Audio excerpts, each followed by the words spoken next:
Welcome back. I think we need to clear something up.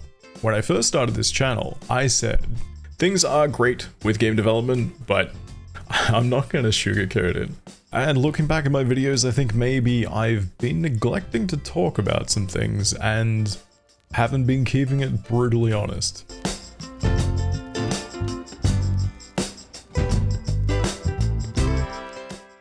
Hey all, I'm Andrew from Stasis Booth Games. Welcome back, or welcome if you're new.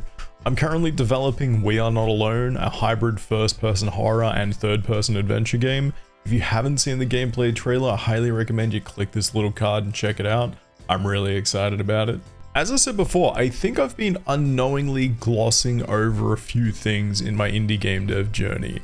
And I think the reason for that is that everyone does that online. It's just, you're just showing your best self. I've told you about a few issues I've been having, but I've decided that devlogs are going to be in a little bit of a different format from now. So each Friday we're going to dig into what went right, what went okay, and what went wrong.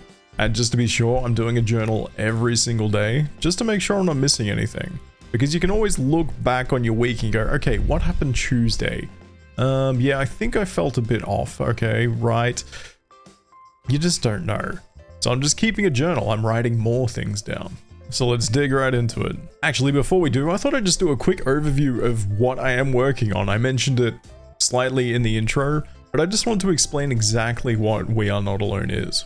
I've always loved first-person horror, and I've always loved third-person, you know, like those 2D point-and-click games, and I wanted to find a way to kind of merge them together without just doing a first-person point-and-click adventure. So what I came up with is We Are Not Alone. It's a game about shifting camera perspectives. The entire game takes place from the point of view of the camera. Due to the experiment the characters have been involved in, they've been told that they need to record absolutely everything and must always be focused on what is in the lens of the camera. And at some point, a creature is introduced into the environment that they had no idea was going to happen.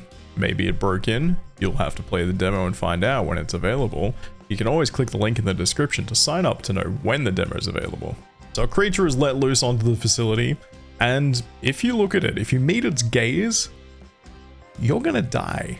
Thankfully, you're looking through the lens of the camera. There's no direct eye contact with it, so you're good. But what if you need to do something with two hands? I mean, say you need to use a wrench, a two-handed object on a really tight wheel that just you can't turn using one hand. You gotta put that camera down.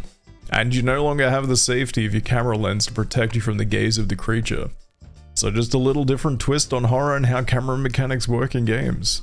If you really like this idea, feel free to check it out on Steam. You can wishlist it and know when it's available. I'd really appreciate that.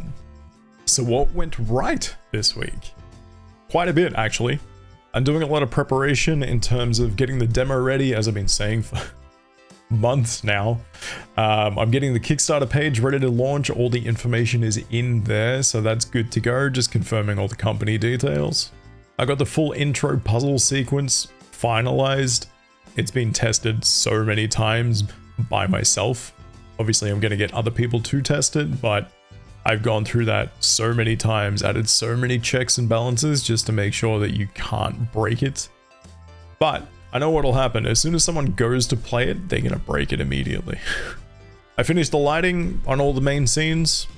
That's all good to go. You can see some of it in these clips I'm showing you.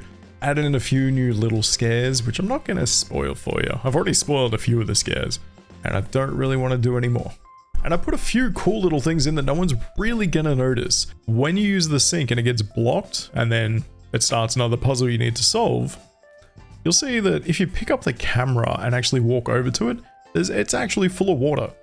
It's just little environmental touches that you won't necessarily see unless you go looking for it, and it just adds to the overall experience. There's going to be a ton of little things like that you may activate in third person, and you won't know unless you pick up the camera and go take another look. A bunch of other checks and logic have been put in to make sure that the player cannot leave rooms without their camera.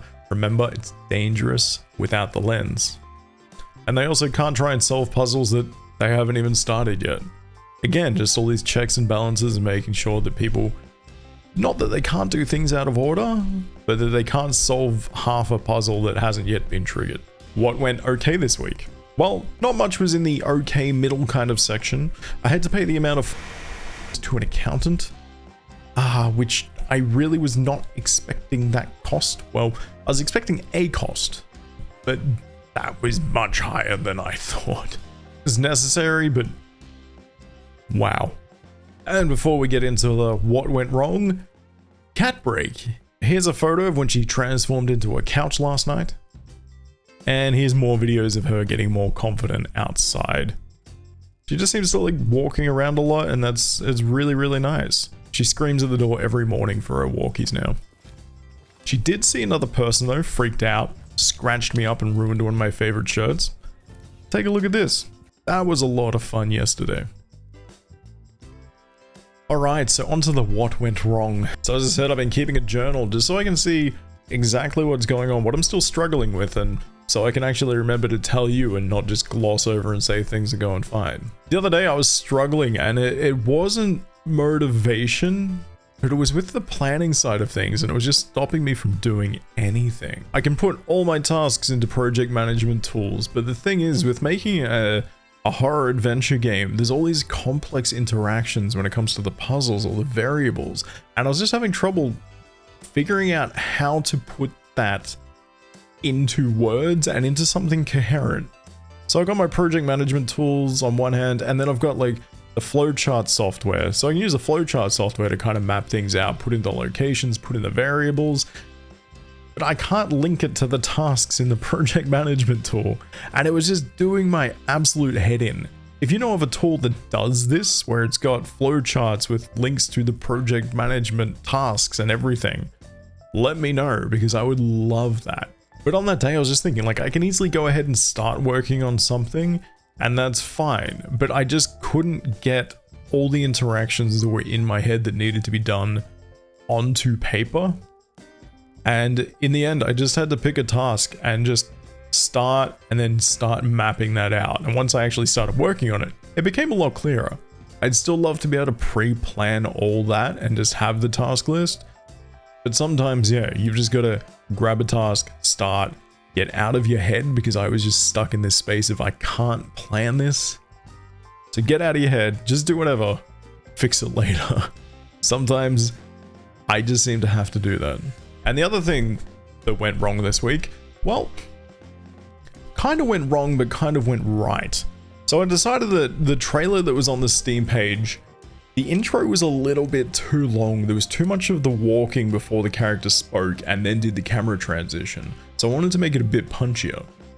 Now you're thinking, okay, what could go wrong with that? So I make the cut, upload the trailer. I'm like, you know what? I wonder if my capsule art really isn't conveying what the game is, the style of the game. So I went ahead and changed that. And I'm like, maybe the text that's actually in the store page isn't conveying much about the game as well. So I added a little bit of story, changed the description, just made everything a lot more coherent and nice, so when people see it, it might grab their attention more. And then I decided, hey, maybe screenshots really don't do this game all that much justice right out of the gate. Just because of the camera switch mechanic, how do you show that in a single picture?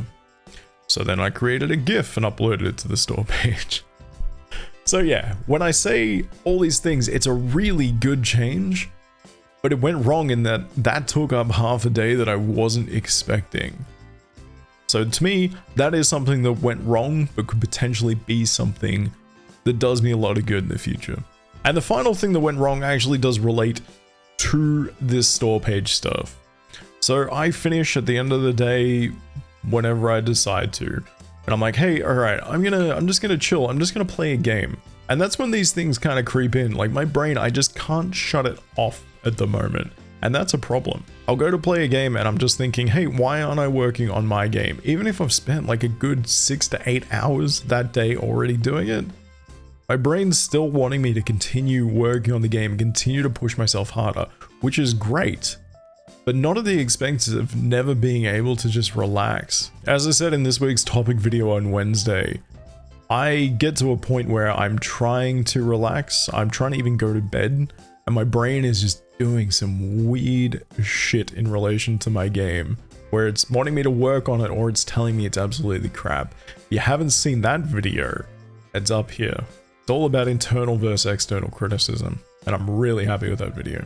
Alright, it was requested in the comments of last week's video that I do a little bit of an office tour, so let's cut to that footage. Lighting and sound might be a little bit worse than usual, but there's been a request for an office tour, so let's take a look. Just a really quick one. This is where I keep all my video games and comics and records and stuff. 3D printer, and I've always got a TV in my office because I like to have a nice place to just chill out and play some games by myself sometimes. That's where I keep some of my consoles. The other ones are out in the lounge room. Got my Switch dock, my GameCube, Nintendo 64, and then spinning right around. Hopefully no one gets motion sick from this. I've just got a few things I keep on my shelf because I like displaying them. And then on to the main event. This is my workstation.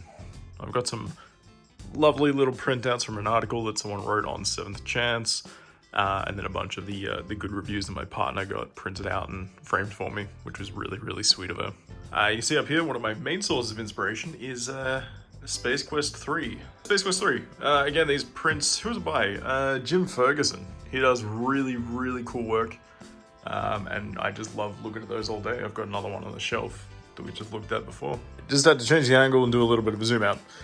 This is where I work. This is where I spend the majority of my day and when I'm streaming, as you can tell from the equipment, where I spend some of my nights. So I've got my main PC down there. I do also use a Mac that I've recently covered in stickers. But yeah, that is sometimes hooked up to this. It's mainly just if I need to go somewhere else and do some work, just get out of my office. Before we get to the main PC, we've got these awesome new oh, that's upside down, that's embarrassing. Got some awesome new We Are Not Alone pens. Just got these made, just wanted to see how they actually looked. If you'd like one, just let me know in the comments. This is the main event here. So I'm running oh my god, my cable management is a mess. So I'm running a Ryzen 5 5600X. It's 32 gigabytes of RAM. I can't remember what the brand is.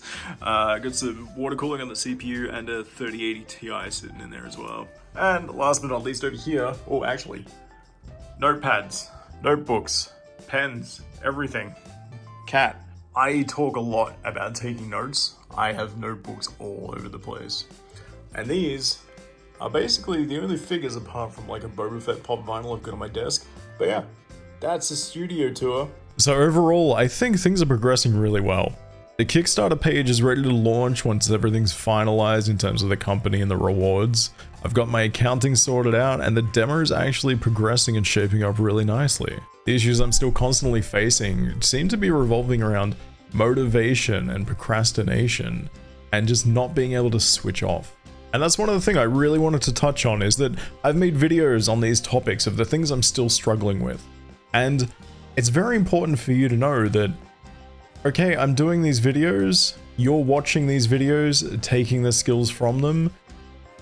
I know these skills, I understand these skills, yet I'm still struggling with it.